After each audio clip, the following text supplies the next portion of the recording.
From the heart of Hawkeye Nation comes the show that dissects the plays, debates the calls, and celebrates the victories. This isn't just a podcast. This is your unfiltered access to the mind of two diehard fans. They live and breathe black and gold, and they're here to give you the honest, raw takes you won't find anywhere else. Get ready for deep dive analysis, passionate debate, and a unique perspective on the team you love. This is Punting is Winning with JD and Keith.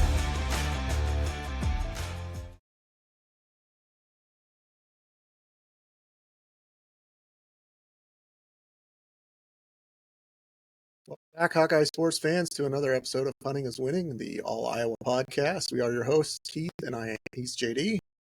Welcome back to coming into week 5 already. Week 5 of the season. Wow, crazy! Football season gets here so quick, takes forever to get here, and then it just goes by so quick.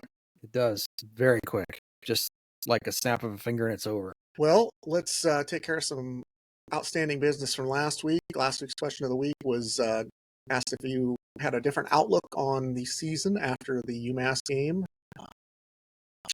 Ironically, nobody actually wanted to answer that. I don't know if it was a situation of not wanting to tip your hand on what you think yet, or just one of those things where it was UMass. So yeah, that's probably most of it. About it. Yeah, it was just UMass, and you should have been able to throw against them, I think was the situation. So, yeah, that's okay. Answering the question or not answering the question, that's fine. We'll have another question this week. Yep. Speaking of which, let's go ahead and hit this week's question of the week. Okay. In the Tim Lester era, which starting last year, 2024, how many times has Iowa scored 40 or more points, including this year? How many times? 17 games. So it'd be 4 games plus 13. Yeah, 17 games. How many times has Iowa scored 40 or more points? It didn't seem like as many as I thought, but it was more than I thought it was. Yeah, because I remember some of the games from last year and the comments coming out about the amount of points scored in certain games, and I was off when I said it, but I was pretty close. Yeah, you were close. Yeah. So, all right. Well, let's roll into that Friday night game against Rutgers. What are your initial thoughts on that? Well, it was a 38-28 win for the Hawks on the road at Rutgers in Piscataway, New Jersey. Sellout. It was a sellout at SI blank stadium. SHI. Yeah, I know, but I wanted to add the other letter. Just because it's. Well, you forgot the H part of it anyway. It's just funny. It's funny. Well, the fact that there's a little O in front of it too kind of even makes it even more funny. It kind of, yeah. I would have rethought that process of naming the stadium if they said it was HI, SHI, whatever. I would have been like, yeah, you forgot to add the extra letter. But anyway, we'll move on from that. But my initial thoughts were satisfied with the offense. I thought we threw the ball well. There were a couple more drops. That's something that's got to get cleaned up. We're going to go forward and up against better competition. I was a little bit, I guess, taken aback by the defense and how they struggled against the pass. Now, I will give Rutgers a lot of credit. That guy came out, Athan Kaliakmanis, the former quarterback at Minnesota. He's played Iowa before many times. He came out and he was on fire. I mean, he really was accurate. He threw the ball well. He threw it on time. Very impressed with his, I guess, progress over the last 3 seasons. He was a little bit fumbly and a little bit awkward the first year or two we played him in Minnesota. We didn't play him, obviously, last year, junior year. So this year's senior year, I thought he really played with a lot of poise. And I thought he threw the ball really, really, really well. Am I taking this to say that Iowa's defense, their pass defense, wasn't very good? It could have been better, yes. But I thought this kid just really threw the ball well. And, he was exploiting Iowa's holes in their defense and was doing it very well. And then to the Rutgers also credit that their wide receivers were catching the ball, even in tough catches. There's a couple of longer passes that they made some pretty good catches on. That's the kind of thing that when you're going to basically be the underdog and pull an upset, those are the things you need. Yeah. The other thing I thought about was I thought Rutgers' defense was not great, and they had a lot of injuries too, several injuries. That's one of the things I was going to mention in a little bit here, is the amount of actual injuries that the defense or the other team has sustained in the last two games.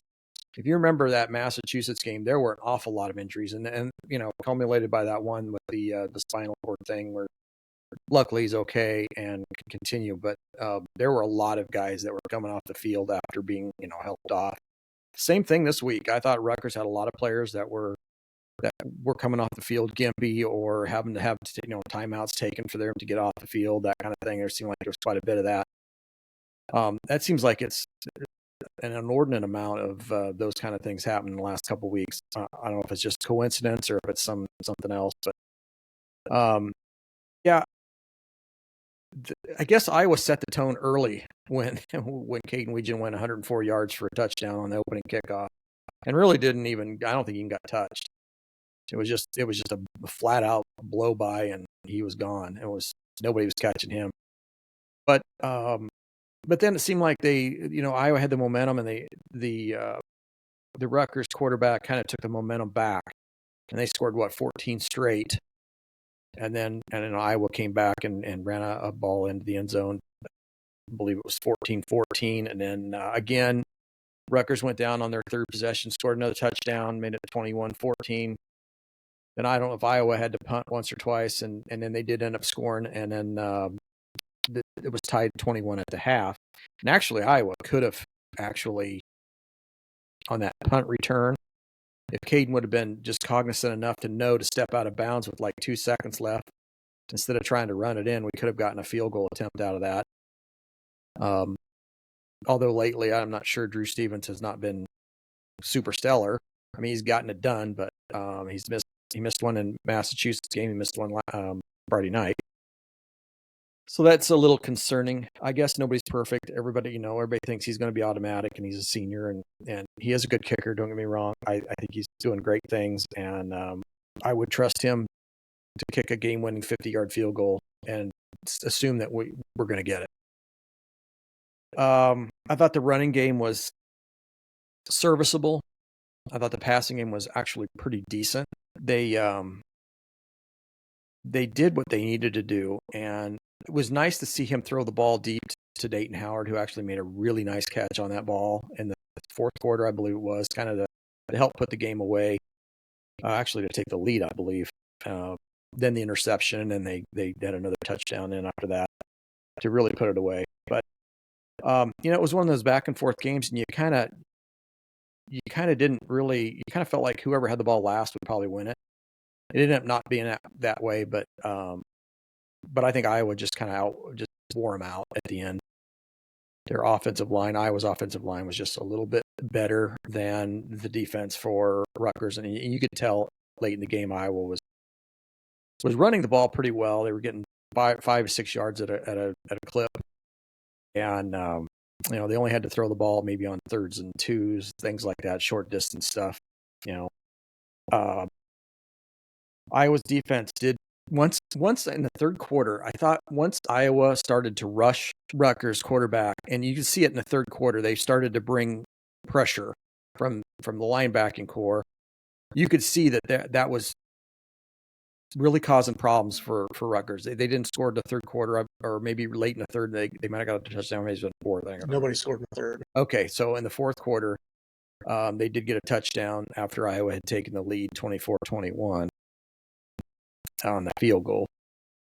So they went ahead at 28-24, but I thought that when Iowa was bringing the pressure, that really bothered them. And then I felt like they stopped bringing the pressure, and they started dropping defensive backs to guard against the pass, because they knew, I guess, at that point that Rutgers had really only hurt Iowa in the passing game. The running game, even though they did score a couple running touchdowns, I think Kaliakmanis had 2 rushing touchdowns, and that one running back. Okay, so all total they had all 4, but they were short. They weren't like from 30 and out. They were just like I think the quarterback had that 16-yard run or whatever it was. But otherwise, they were short. And I know that one was just a push in to get them a touchdown there at the end. But I thought once we backed away again, then I think they were much more comfortable. Rutgers was much more comfortable throwing the ball when we backed off again. But luckily, at the end, the tip pass and the interception kind of put things away, and Iowa was able to score another touchdown and really put it away. But I was happy. I thought the return game was really, really good. Just minor miscue as far as he not knowing enough to step out. He wanted to go for a touchdown. I get it. I mean, he'd already had one. He thought, well, maybe I can get a second one. It didn't hurt us, but those are things that down the line, if you're playing against, Penn State or Oregon or Indiana coming up, if you make those mistakes, that might actually, if you lose by 2, those are mistakes that you could cost you.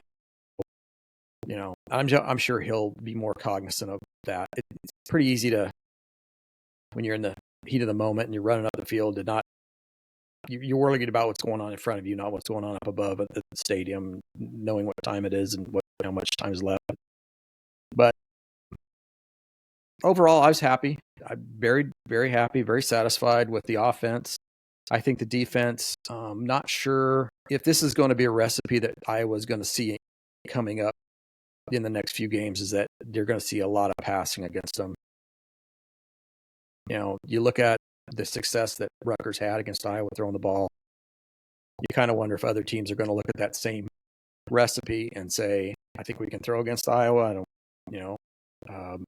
Running may not be as efficient. And maybe if we can throw, maybe then later, if they start backing away, then we can start running the ball a little bit too. That's everybody's thought process, is throw to run and run to throw. So it's I worry a little bit about our defensive backs and being able to make coverage, but I think they'll get that taken care of, and hopefully Phil will make some changes, and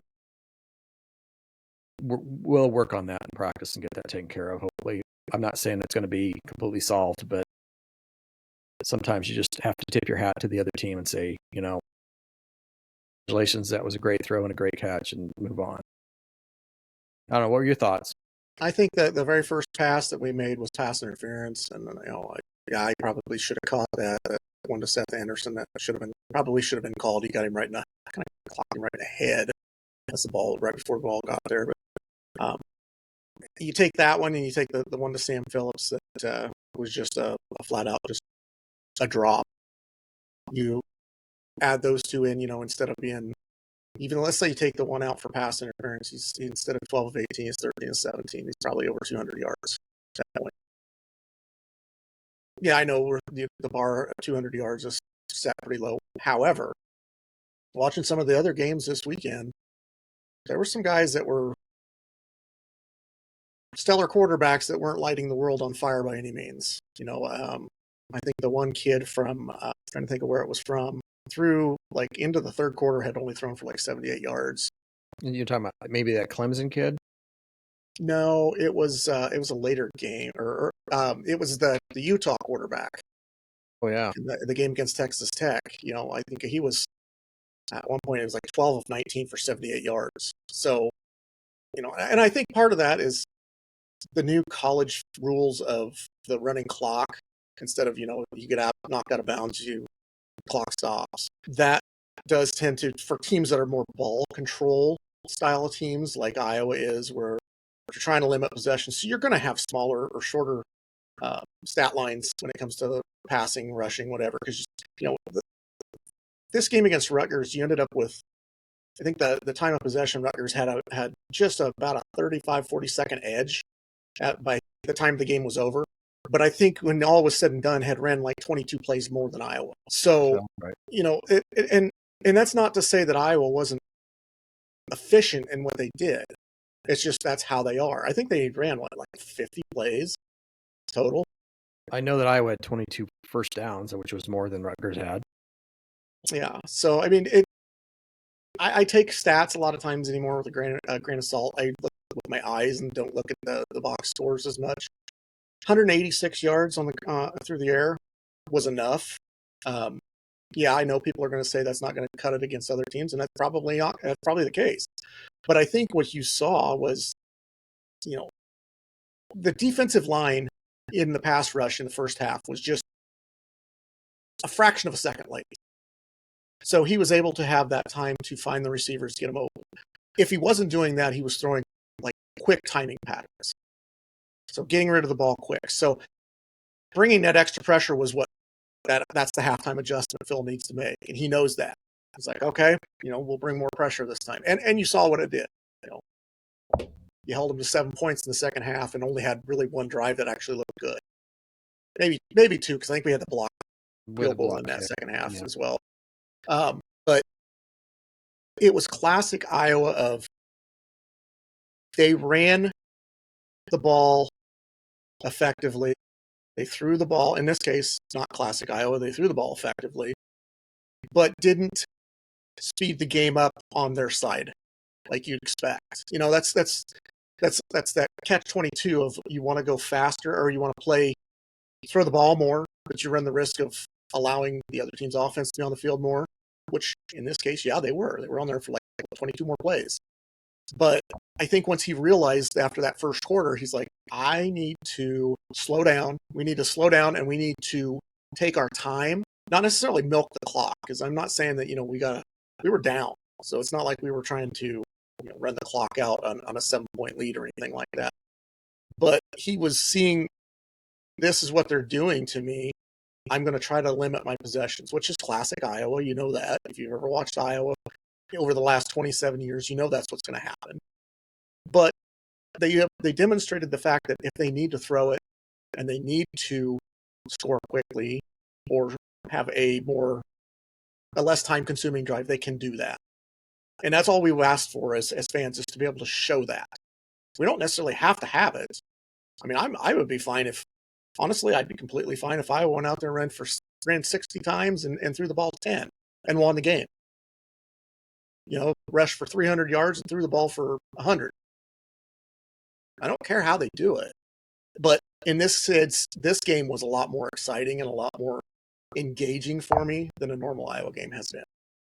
So I liked the balance that they had. I'm not one of those that's pushing to go up tempo all the time. No huddle, or get up to the line as fast as you can. Get as many plays in as you can, because all you're doing is you're just if you've got a good offense, you're putting a lot more pressure on your defense. And you can have a good defense and not be as good of a defense in that situation, because you're putting them on the field more, making them defend longer or defend more plays on the field. So I was okay with the whole kind of slow things down a little bit, take your time, not milking it, not dragging your feet, but don't go out there and just be like, oh, let's run as fast as we can. I know there were a couple times in that fourth quarter where we scored a touchdown, and I said out loud, I said, oh, we scored too fast. Give them too much time. Didn't end up hurting us, but in a lot of seasons that would. If you give a team 4 minutes to go and you're only up by 3, you're probably looking at, in most cases, Iowa loses those games, especially to a good quality team. Now, do I think Rutgers is a powerhouse by any means? No. But they're a better team than I would have given them credit for. I mean, Kaliakmanis, I was on the fence of, yeah, it's the same guy that we've seen the last 3 years. No, different quarterback this year. You could see the progression and the maturity in his game. Good for him. We did exactly what we needed to do at the end of the game. We caused a turnover, like it's typical Iowa style. Typically, it's a Max Llewellyn coming off the edge, getting a hand on the arm or getting a hand on the ball or whatever, and like kind of reminiscent of the Nebraska game last year. So it was a lot more fun to watch. It was a game that I felt more engaged in. Yeah. No, I agree. Absolutely agree. I thought the best thing too was that we only had 2 penalties. We didn't have any turnovers. Well, those 2 penalties were both pass interference, weren't they? I think they both were. back to back. Yeah. So we didn't have any like false start penalties or anything like that, which was good. And maybe I don't think we did. Anyway, we only had 2 penalties according to the stats, so I know one of them was at pass. Well, I know one of them was declined because was that the kickoff? the one where it was the one where they punted, and what I don't remember what the penalty was. They would have had wouldn't they have had a penalty if the guy would have been a straight on kicker, but he went around the corner and tried to punt it and looked like a runner? Yeah, that was where they took off the penalty for because he's a rugby style kicker. Rugby style, but there was another penalty on that play. I thought that they declined it because they were like, yeah, let's take the shorter punt as opposed to letting Legion have a chance to run one.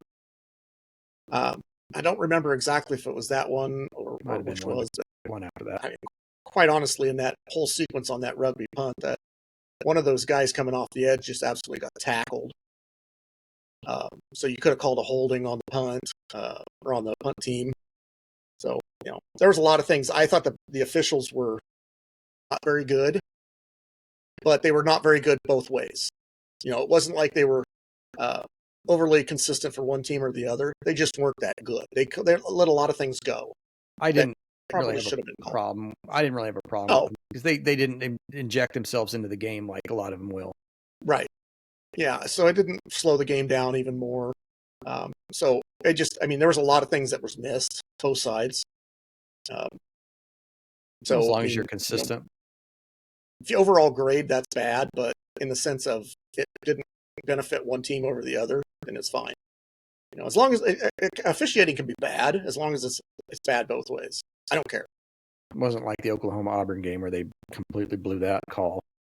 Or like any WNBA game against the Fever. Well, yeah, that's just every day. Yeah. You saw that deal, and I'm not exactly sure 100% what was going on. Well, it was like the Oklahoma kid was either getting ready to run off the field, and then they snapped the ball, and he took off as like a deception thing. And the referees, they're not supposed to do that, and the referees didn't catch it. It ended up being a scoring play. Yeah. And they should have come back, and then they let it go. And now they're issuing apologies and everything else. The SEC officiating crews are, or the head office or whatever. But that's normal SEC officiating. It's not very good either. No, there's not. There's no conference has good officiating anymore. It seems like the quality of the officiating has absolutely deteriorated over the last 10, 15 years.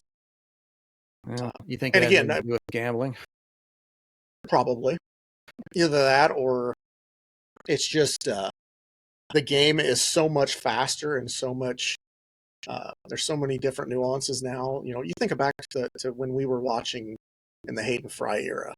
Think about these things. This is the evolution of this game. You had offensive linemen that would be considered massive at 260 pounds. Now you've got a quarterback that's 240. Well, we had one that was about 300 earlier. Well, yeah, but I'm saying, you think about the fact that 260 was considered a big offensive lineman. I'm looking at games back in the 80s, watching on DVR and on YouTube that, this huge offensive line, the old Keith Jackson talking about the big bullies in the trenches, and the offensive line average is 268, and you're looking at that thinking that's a small defensive end at this point, or that's just a little bit bigger than a linebacker. That 268 better run about a 4.640. He's not going to play. Yeah, so it's like that. So I don't know if it's the evolution of the game and it's gotten so much quicker, and the officials are just not. But you're probably right. Gambling probably has a lot to do with it. Yeah. That's they'll never admit it because they would admit they have a problem, and that's not going to happen. Yeah. So, but yeah, all in all, I think that was a fun game to watch. Good win for Iowa. Good win on the road. Class act by Rutgers with the drone wave at the end of the first quarter. I think that was fantastic. I've always felt like Greg Schiano was a class coach. Always complimentary of his opponent, never really, one of those, not like the coach we're going to face this week. Let's put it that way. He's a little bit full of himself. Yeah, but he's also backing it up. So, you can be full of yourself, but if you can back it up, I guess then you're okay. But if you can't back it up, then that's when it's a problem. Yeah. Here's the thing, going into this week, somebody mentioned it on, I don't remember if it was on Twitter or on a message board or what, but we need to bring back the Iowa that was where dreams went to die. Championships died at Iowa City.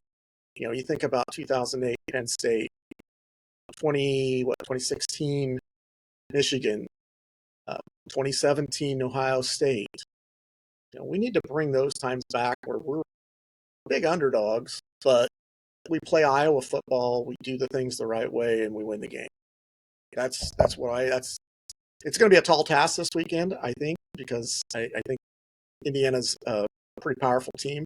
However, Indiana has not been on the road yet. Well, let me ask you this. What was the common denominator of all those things that you just mentioned, all those games that were dreams come to die? What was the common denominator of that? Probably want to say night games, but they're not. Strength and conditioning coach. Well, that guy's gone, and the dreams don't die in Iowa City anymore. And I'm not advocating for him because, I don't know the whole story, but, Iowa was always the bullies. They used to be the bullies all the time. Even up through the 20 teens, they were the bullies. Iowa would always wear you down, and they would impose their will in the fourth quarter. I don't see that as much anymore. Maybe once in a while you'll see it where Iowa's just a little bit more physically able to wear a team down. But I don't see it like I used to see it. I used to see it literally almost just virtually every game back in the 2015 season. We were wearing teams down. Just at the end of the game, you could just run on them. They might be getting back to that point, not necessarily so much wearing them down as putting them out of the game. I mean, you think about the number of injuries in the last 2 weeks. Yeah. So the defensive side of that, how many times you see it? Iowa's on offense. Timeout for an injured defensive player, and it's constant. Yeah, it's been a lot. Let me hijack this for just 1 second. I'm going to ask you a question. I want you to answer this, if you can, as quickly and without thinking as possible. Okay? Give me a prediction for this week's score. How's it going to come out? Quick. 34-23. I'm assuming you're going to say Indiana. No. Oh, you're going Hawks? I'm thinking home field. Oh, okay. You didn't watch the Indiana game then last night against Illinois? No. Okay. That's why you're picking Iowa, because I did watch it. Well, I did watch the I'm picking Indiana. Dominion. Yeah, but that was first game of the season. Iowa didn't look great against Albany the first game of the season. They did get the win. But I'm talking about what they did last night to a pretty decent Illinois team. Well, we think it was we assume is a pretty decent Illinois team. Yeah, they haven't been really pushed either. But to I've go out there and destroy them 63-10 like that, that's saying something. Yeah, I mean, to me, that's impressive. 63-10 over Illinois. Illinois is not a bad team. But you're also talking about Illinois going on the road for the first time. You're talking about a team that turned the ball over a lot. They took advantage of the turnovers. If Iowa doesn't turn the ball over, when was the last time a non-blue blood team put a woodshed on Iowa? I'm talking somebody who wasn't named Michigan or Ohio State. Michigan, Ohio State, Penn State. And leave bowl games out because you can't really, I don't, that's a different scenario. But that, again, Tennessee is kind of a fringe blue blood anyway. When was the last time a regular non-blue blood team in the conference or out of the conference put a woodshed on Iowa? To be honest, and when was the last time it happened in Iowa State? I thought Michigan State pretty much had Iowa right where they wanted them all game last year. That wasn't. I think Iowa was really in the game. I'm talking Iowa getting beat by 28 points plus, and in Iowa City. I'd have to go back and look. That exactly comes to my mind right now. That's why I am, until Indiana can prove it against us, I'm not buying it yet. I am. I think they're very good. And I think that when you're really good like that and you have a good, very prolific offense, that travels well regardless of where you go.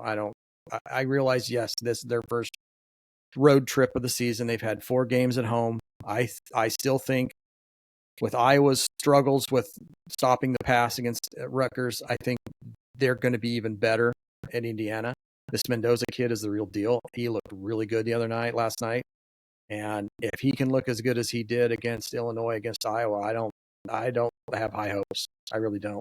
I just, to coin a 1983 movie, something wicked this way comes, and I think it's Indiana on Saturday. It's going to be nasty.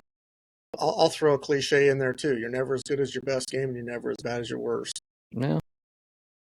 I will tell you this though. I think if Iowa's gonna have a chance in this game, they're gonna have to play Iowa ball. They're gonna have to muddy it. They're gonna muddy the waters up. They're gonna have to this time.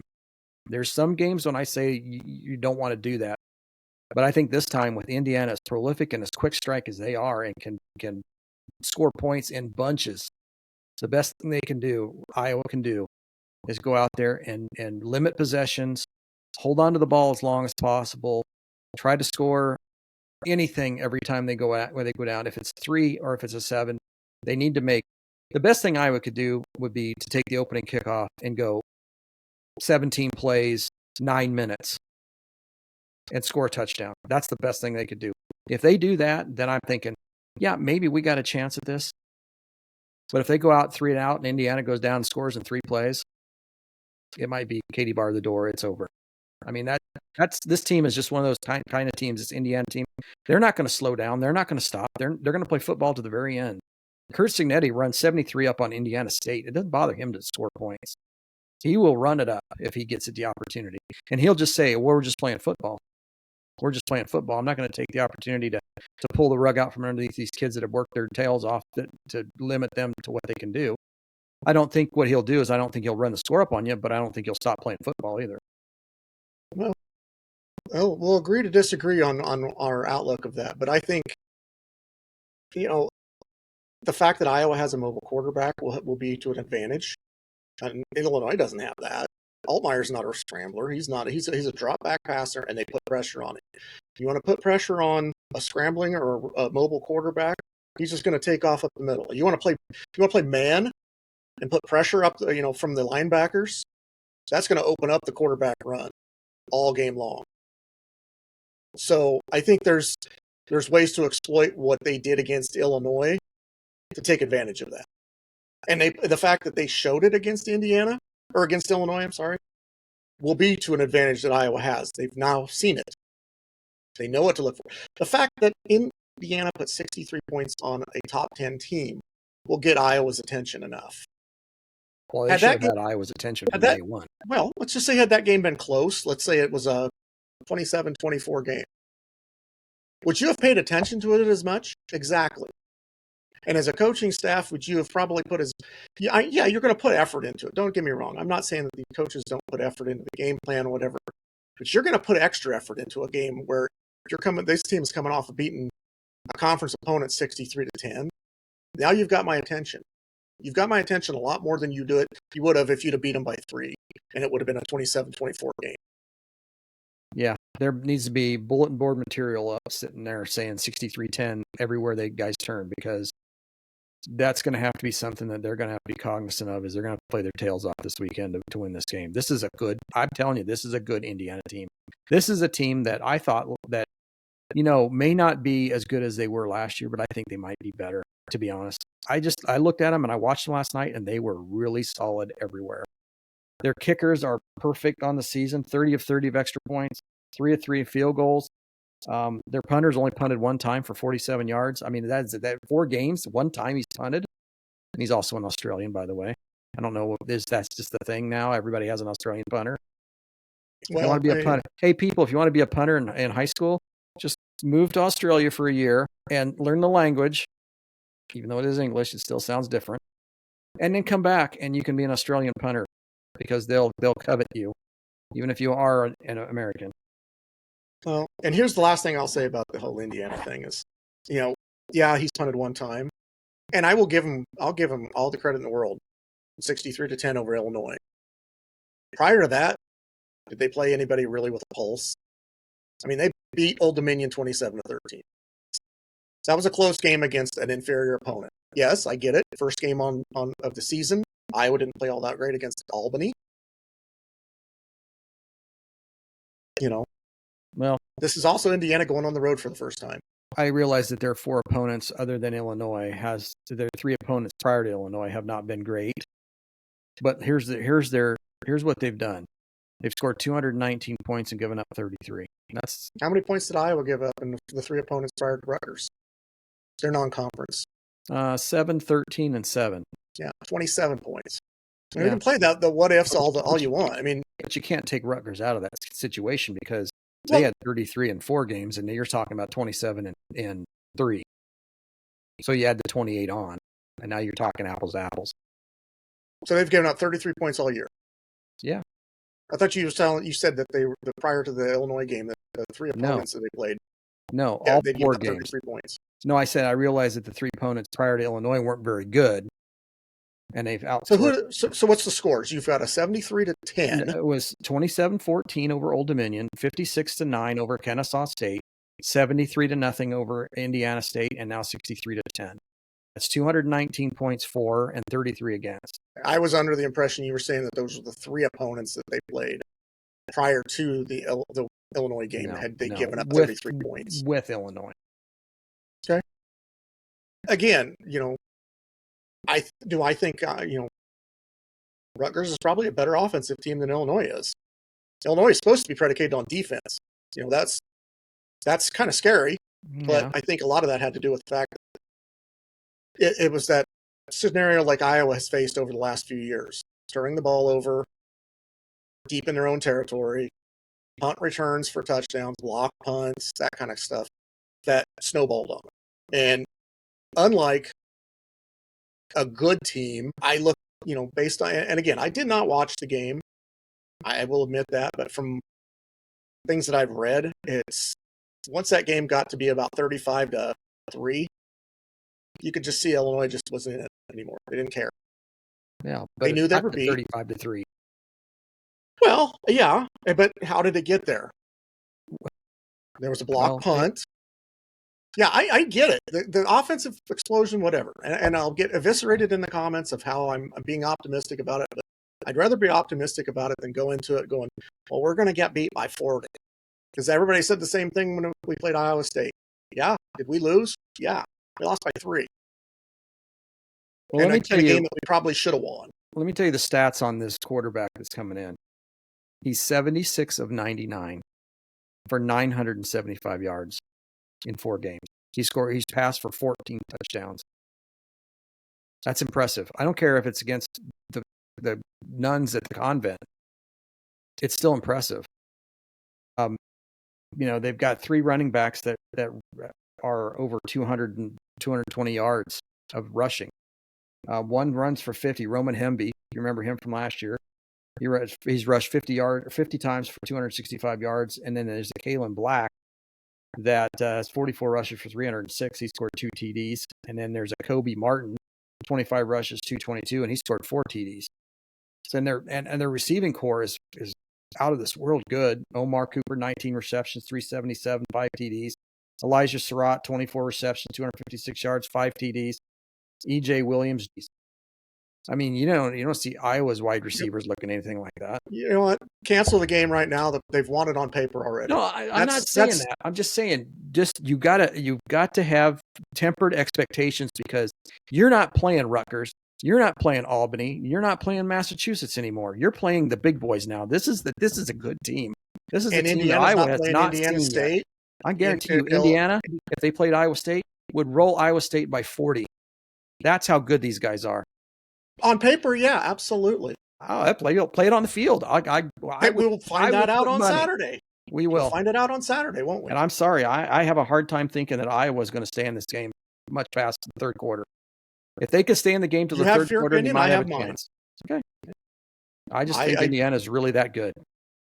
I think people are putting way too much on an Indiana team that hasn't had to prove anything yet other than, I just don't think Illinois is that good either. But, again, I've said it from day one. Don't rank these teams until the 5th week because you don't know. Yeah, look at Clemson. Yeah. They're bad news. Florida, yeah. Yeah, granted, Florida has played, Miami, LSU, and who else that they got beat by? They got beat by somebody they shouldn't have lost to also. UCF. Yeah, maybe. Didn't they lose to UCF? Or Scott USF, Frost? maybe. One of the two. I thought it was Scott Frost and UCF, maybe. No, maybe it was. I thought it was South Florida. Yeah. Maybe it was. No. Anyway, it's irrelevant at this point, or the fact that Notre Dame at 0-2 was still ranked. Well, they're 1-2 and they're still ranked. Yeah, that's ridiculous. Yeah, they beat not a great Purdue team, although They beat better Purdue. than last year. They beat a Purdue team that was better than last year. It still is Purdue, and they're not that good. We look at the Purdue thinking they're going to find a Big Ten conference win this year. Bad year not to have them on the schedule, right? Yeah. Do they have Wisconsin? Maybe they'll win that game. No, because Wisconsin's got a brutal schedule. Wisconsin's going to be looking for a new coach by about the 5th week of the season, maybe 6th. Wisconsin's next chance at a win, probably the first game of next year, when they have their annual whoever they play that's one AA team. Directional Michigan game. Directional Michigan, yeah. That'll be their next chance at a win, because sorry, they're not seeing one this year. That's a bad team. That's a coach that stole their identity. Yeah. Well, he tried to. Yeah. That's a coach that stole their money. He's trying to push a square peg through a round hole, and it's not working. Yeah, but he's continuing to try to do it. He's just hitting it harder with a bigger mallet. And instead, it's like, what was it? Moneyball. Is adapt or die? He's dying. Yeah. Well, and maybe that's what he hot wants. seat. Maybe he just wants out of there. He just doesn't care. I don't know. But they're a bad football team. I don't see Minnesota being that much better, but they will probably beat Wisconsin. That's maybe, that might be the most competitive game Wisconsin has left on their schedule is Minnesota, and that's the last game of the year. And I don't know if that's in Madison or if that's in Minneapolis. I don't care. But yeah, their schedule is absolutely brutal. But Notre Dame, they laid a woodshed on Purdue. What was it, 53-30 or 53-20, something like that? Yeah, it was 50 something, like 59-35. I don't know what it was. It was bad enough. Purdue held in there long enough to kind of give them a scare, at least keep them scoring. Yeah, so I don't know. Other than that, I don't know. Did you see USC over Michigan State last night, late? I did watch a little bit of that when I got home last night. I watched Michigan State score right fourth quarter, made it 31-24, I believe. Okay, but I crashed. But it ended up 38-24? No, it ended up 41-24. Yeah. Well, another game that ended up 41-24. That was the Commanders and Raiders today. We won't talk about that. we got a bad quarterback, a bad coach, and a bad offensive line. So those are three bad things that you can't overcome. Those three things. We've got apparently defense. Backup. We had our backup quarterback and our starting running backs out for the year with a torn Achilles. So, and I know that they replaced a few of their offensive linemen going into this game as well, because they just hadn't been cutting it. So, just every year it's the same. Every year for us, it's the same story. So I don't get too excited about anything. Well, but you don't have Al Davis there anymore. I mean, no, but we got his idiot brother or son. He's just as bad, if not worse.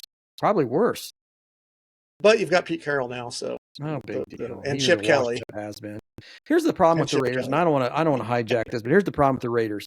They go out and they always look for these washed up 12-year veteran quarterbacks like Gardner Minshew last year, and now Geno Smith, and what was the year before they pulled George Bland out of the grave or something. It was horrible. Why don't you spend a first-round draft pick and get a decent college quarterback and then turn him into something decent and let him progress through the year, figure out the game, and learn it?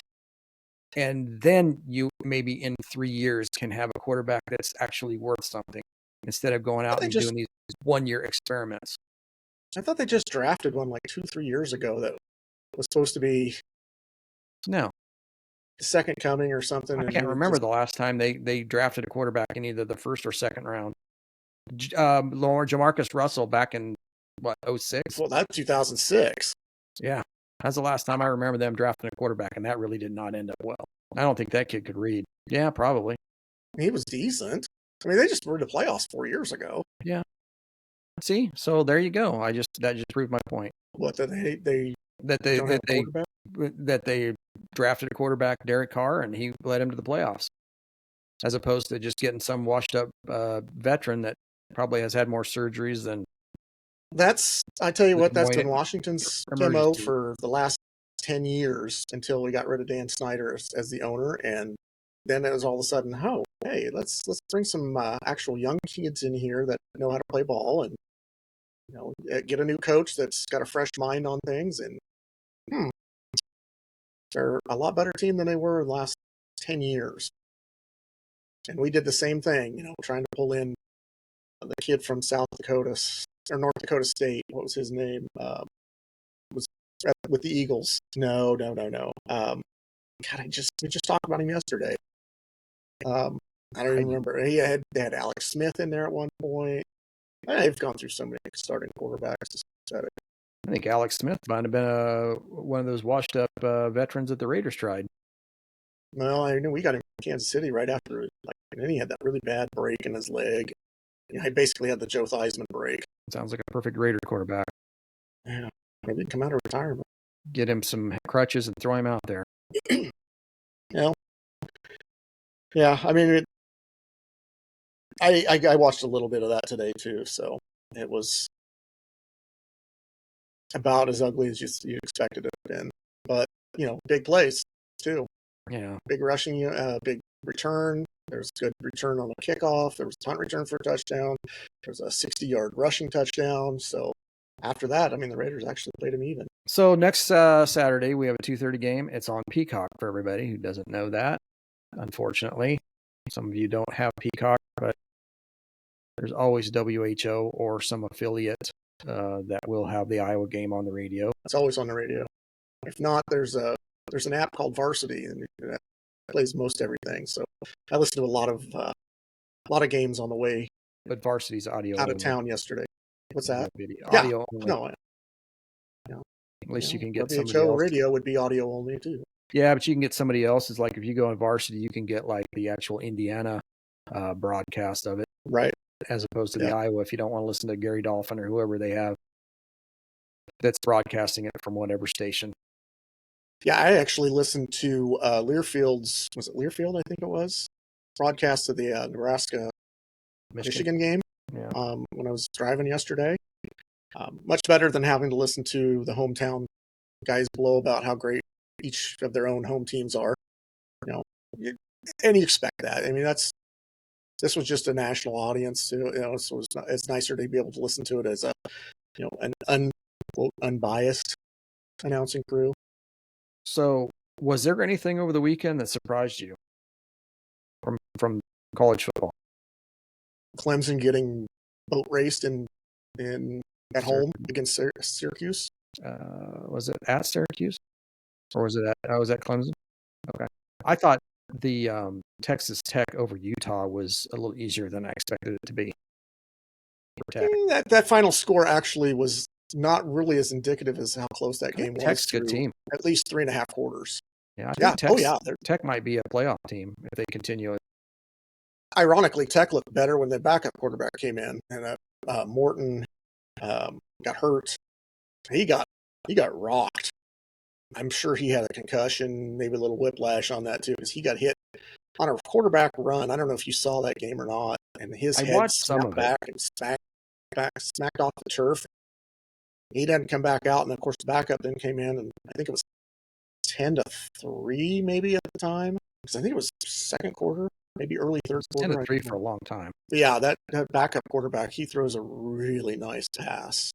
I was very impressed with him. I'd love to have him. I mean, he put balls exactly where they needed to be, over the top of defenders. Perfectly defended plays. Utah's not a slouch. They were playing in Utah, and that's the other thing.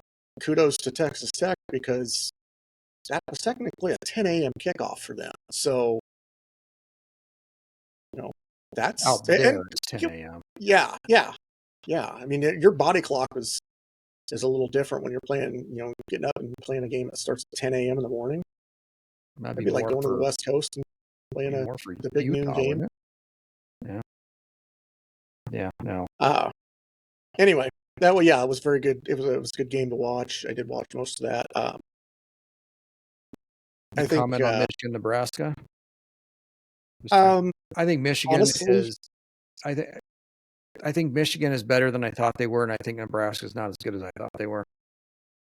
see, I was just going to say I don't think Michigan is as good as they think they are, Well, and they're never. I don't think Nebraska is as good as they think they are either. Little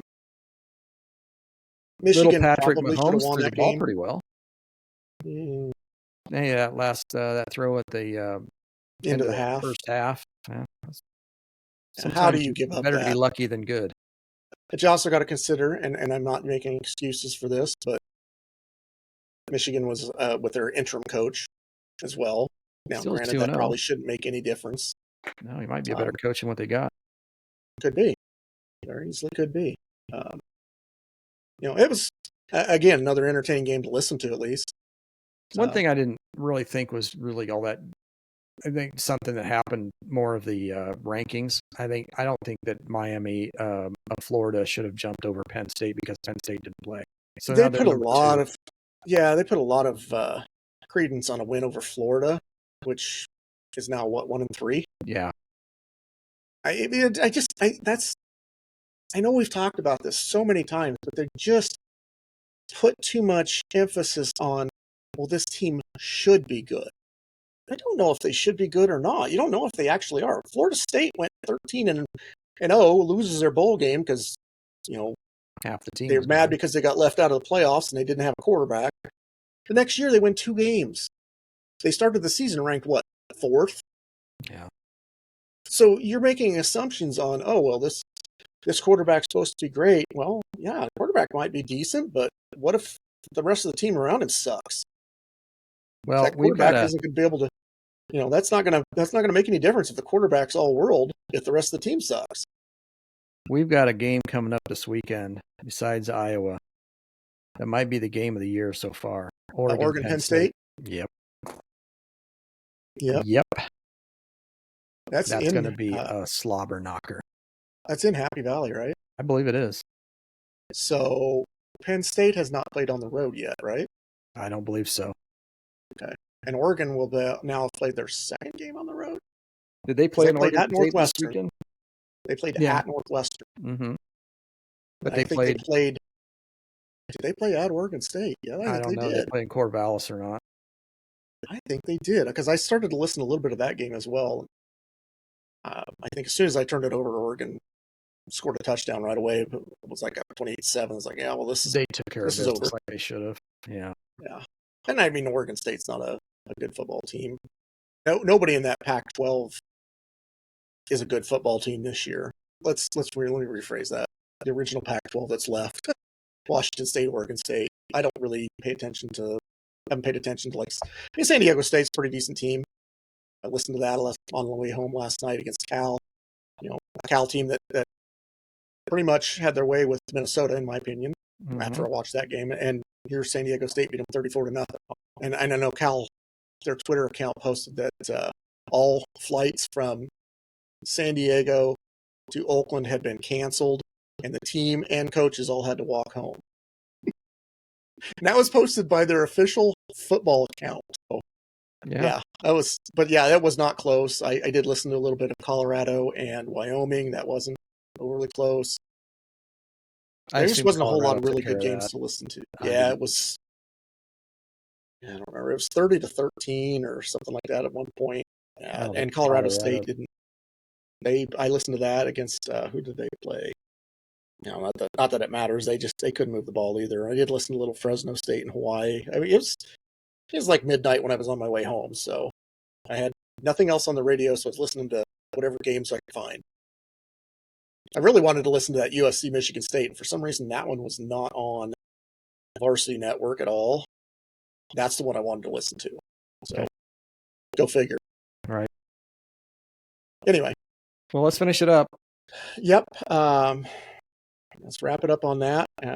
Congratulations to the Fever on their first win in the semifinals over the Aces in convincing fashion. I did watch it. I did watch it. I saw the score. I assume that was today. Yes. Yeah, I was outside doing some yard work this afternoon. So 73, does that sound right? like 16 points. Yeah, I think that's what it was. Good job. Good job out of the Fever. Yep. I don't pay attention now that Caitlin's not playing with them right now, so I haven't really paid that close attention. I haven't watched much since Caitlin's been on the DL. Sophie Cunningham is out too, and those are the two that I probably would be the most interested in watching on that team. So good luck to them, whatever. Yeah. So anyway, we'll wrap it up on that. If you like this video, give it a thumbs up. Give us some comments. Subscribe if you haven't subscribed already. We have picked up a few more, I think, over the last week or so, so we appreciate that. Check us out on all of our regular social medias. I've gotten things back out on TikTok as well. Have gotten over 1,000 followers on TikTok now, which is nice. But yeah, if you feel free or feel so inclined that you want to help represent the show, there is the QR code will pop up on the screen at the beginning and here at the end. You can go to that, check out the merch store, buy something. All those proceeds for that will go to the Iowa Flight Fund or the Swarm. So we appreciate anything there, and honestly appreciate any publicity we can get. If you want to buy something and wear it around town and people ask you questions, because I've had people ask me questions when I've been wearing my shirt. So I think I picked up a few subscribers that way as well. Yeah. So anything else? Yeah. With that, we'll get out of here and we'll give it a go, Hawks, and see you next week. All right. Go Hawks. Go Hawks.